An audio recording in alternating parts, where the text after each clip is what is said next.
Hi everyone, so today I will be teaching you high order derivative. So what is high order derivative? So it is the repeated process of taking derivatives of derivatives. So this is the example. So example number 1 is find the third derivative of f of x equals x to the power of 5 plus 3x to the power of 4 minus 2x cubed plus 7x squared minus 4x plus 6. So you are just going to multiply the coefficient and the exponent. So the imaginary one times 5 is 5. And then you're just going to minus the coefficient. You're just going to minus 1 the exponent. So 5 minus 1 is 4. And then you proceed to the other one. Plus 4 times 3 is 12. And then 4 minus 1 is 3.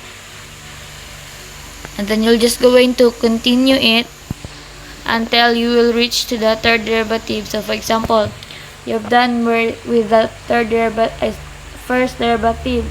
So you will proceed to the second derivative. So 5 times 4 is 20.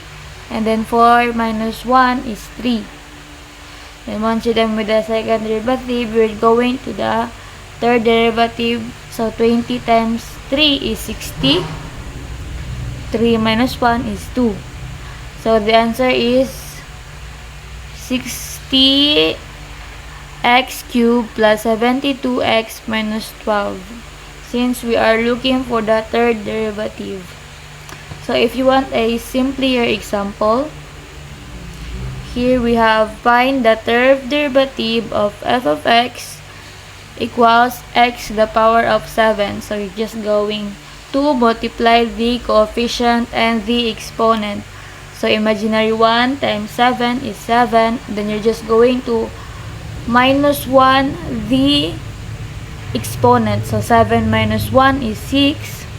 Since we're looking for the third derivative, let's proceed to the second. Then once you're done with the second, you will proceed to the third derivative, which is what we are looking for. So the answer is 210x to the power of 4. So that's all. That's how simple high order derivative is. Thank you.